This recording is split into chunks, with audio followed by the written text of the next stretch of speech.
کا دین بتانے والے ہیں، ورنہ کالج اور یونیورسٹیز کے اندر میں پوچھنا چاہوں گا، میں انکار نہیں کروں گا، مخالفت نہیں کروں گا، رد نہیں کروں گا، صرف ایک جزئیے کے اوپر میں تجزیہ کروں گا، میں مخالفت، انکار، رد نہیں کر سکتا ہوں، اس لیے کہ دنیا میں رہتے ہوئے دنیاوی کاموں میں ضرورت پڑتی ہے اسکول اور کالجوں میں بھی تعلیم حاصل کرنے کی، مگر میں اتنا تو ضرور کہوں گا کہ وہاں ہمیں عقیدے نہیں بتائے جائیں گے، وہاں ہمیں نماز نہیں بتائی جائے گی، وہاں ہمیں خدا کی ذات کو نہیں پہچانوایا جائے گا، خدا کا نام نہیں لوایا جائے گا، خدا کی عبادت نہیں کرائی جائے گی۔ اگر ہمیں خدا سے جڑنا ہے تو مکتبوں سے جڑنا پڑے گا۔ اللہ نے محمد رسول اللہ صلی اللہ علیہ وسلم کو آخری نبی بنا دیا اور سارے اختلافات کو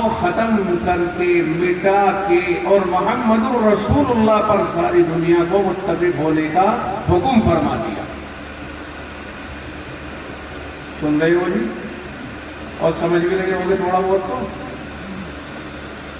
یہ تاثر جو میں مضمون اٹھایا ہے، اگرچہ ہو سکتا ہے آگے چل کر کے میں اس کے اوپر کچھ سختی برت دوں، لیکن یہ مضمون اٹھانے کی وجہ یہاں کا ماحول اور گاؤں کی اتنی بڑی تعداد بنا ہے۔ میں جو اپنی آنکھوں سے دیکھ رہا ہوں، یہ مشاہدہ اس مضمون کے اوپر مجھے مجبور کر رہا ہے کہ میں آپ تک وہ بات پہنچاؤں جو میری طبیعت نے محسوس کی ہے، اور میں ہی نہیں، اگر دل پر ہاتھ رکھ کر کے آپ سے بھی میں پوچھوں تو آپ بھی یہی کہیں گے کہ ہاں کچھ ایسا ہی ہے۔ جناب رسول اللہ صلی اللہ علیہ وسلم کو اللہ رب العزت نے آخری نبی بنا دیا اور ساری دنیا کے اختلافات ختم کر کے، مٹا کے، اور آپ کے اوپر تاج ختم نبوت سجا کے، اور ساری دنیا میں اعلان کر دیا کہ اب میں آمنہ کے لخت جگر، امام الانبیاء، محبوب خدا صلی اللہ علیہ وسلم کو مبعوث فرما رہا ہوں۔ یعنی اللہ نے اپنے محبوب کو بھیج کر کے طے کر دیا اور کہہ دیا کہ اب اس کے بعد کسی کی کچھ نہیں چلے گی، بس جو چلے گی وہ انہی کی چلے گی۔ اور اللہ نے اعلان کر دیا الیوم اکملت لکم دینکم، آج میں نے تمہارے لیے تمہارا دین مکمل کر دیا ہے۔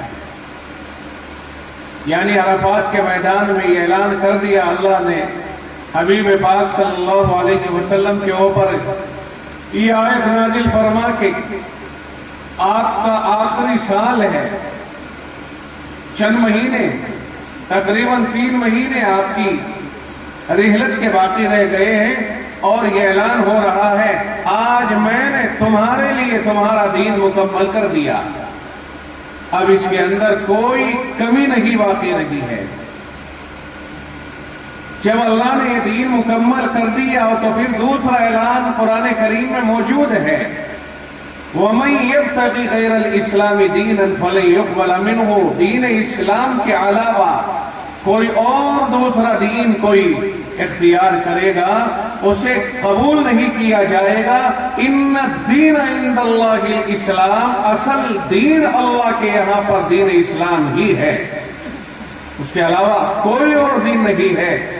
معلوم ہوا یہودیت ختم ہو چکی ہے اس اعلان کے بعد، عیسائیت، نصرانیت، تمام کی تمام جتنی بھی شریعتیں تھی سب ختم ہو گئی، سارے ضابطے، قاعدے، قوانین، مسائل سب ختم ہو گئے، بس ایک ہی راستہ باقی رہا ہے، وہ راستہ رحمت والا نبی لے کر کے جو آیا ہے وہ ہے قرآن کریم والا راستہ، دین اسلام والا راستہ۔ اب اس کے بعد کوئی راستہ اپنانے کی کوشش نہ کی جائے، بس یہی ایک راستہ باقی ہے۔ اور یہودیوں کے لیے بھی یہی تجویز ہو گئی کہ اب تمہارے لیے یہ نہیں، بلکہ اب تو یہ ہے جو